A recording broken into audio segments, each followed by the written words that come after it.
Chaque fois que les Occidentaux veulent faire quelque chose de horrible, veulent assassiner un dirigeant africain, ils utilisent un noir.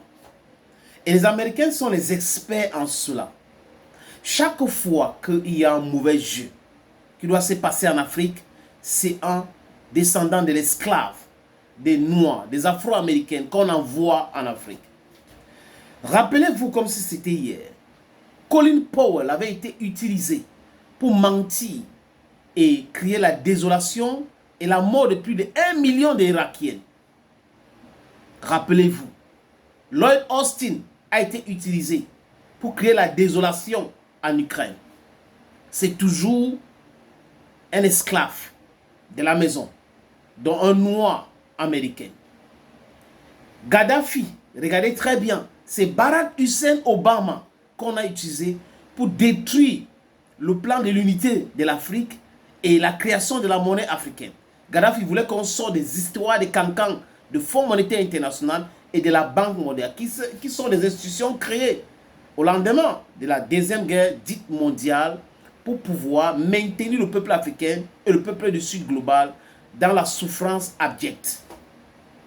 Barack Hussein Obama a été utilisé et il est allé en Libye avec ses complices David Cameron et le criminel Nicolas Sarkozy pour assassiner Muammar Kadhafi.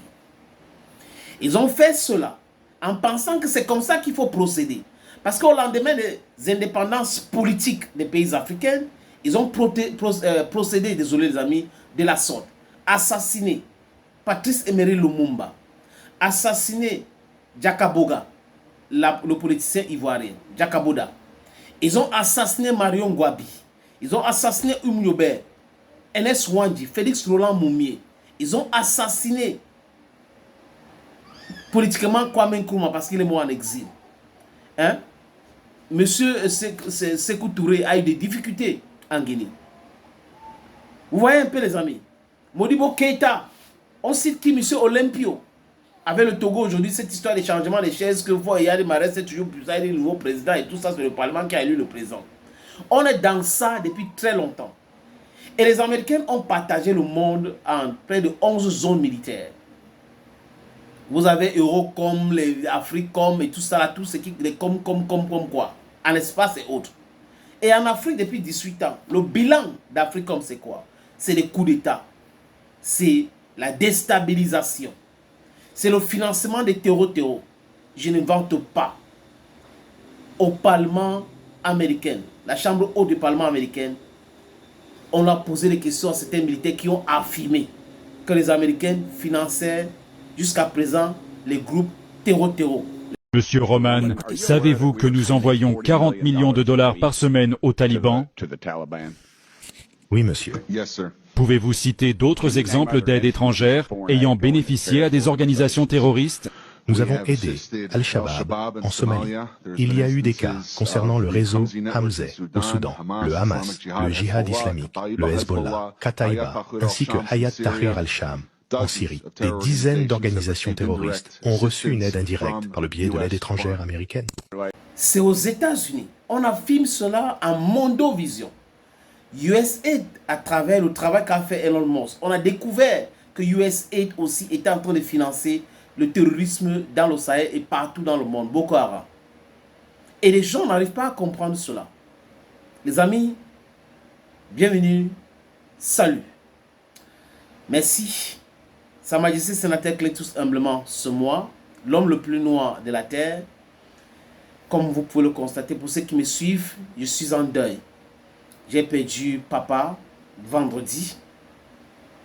Ça allait très vite. Il est parti. J'essaie de rester solide, mais aussi en partie grâce à vous. Merci pour tout. Merci pour les messages. Je vais vous communiquer, les amis, the burial date. Le jour où on va l'inhumer, je vais vous communiquer. Ben, c'est pour très bientôt. Michael Langley, c'est son nom. Le patron d'Africom. L'homme avec les autres qui ont donné 40 millions de dollars à Alassane Dramati Ouattara pour installer Africom, chassé du Niger, en Côte d'Ivoire et utiliser la Côte d'Ivoire comme leur antenne, avec l'antenne qui est en Allemagne, pour pouvoir continuer à financer les terreaux, à déstabiliser les pays africains. Pourquoi? Les terres africaines sont quelque chose de très important. On n'a pas besoin d'avoir des dirigeants qui vont parler de la souveraineté. Il faut qu'on laisse les Américains ou les Européens continuer de nous piller. Mais il ne s'est pas rendu compte que le paradigme a changé. Les époques ont changé.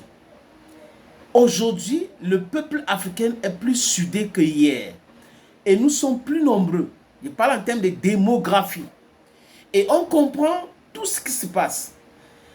Un commandant d'Africom va aller au Parlement, la Chambre haute du Parlement américain, parler du Burkina Faso, un président dans un pays souverain. Et il est en train de détourner l'or de son pays. Vous le savez pourquoi? Parce que les multinationales qui pillaient le Burkina Faso, qui volaient l'or du Burkina Faso, sont en difficulté et ne font plus ça. C'est plus possible. L'or du Burkina Faso appartient aux Burkinabés. Et ça rend leur business difficile. Le Ghana, pour la petite liste, les amis, est le premier producteur africain de l'or. Le Ghana, Gold Coast. Le deuxième producteur de l'or en Afrique, c'est l'Afrique du Sud. L'Afrique du Sud a sa monnaie. Le Ghana a sa monnaie, sa banque centrale. Autre chose, les amis. Le Mali est troisième producteur de l'or en Afrique.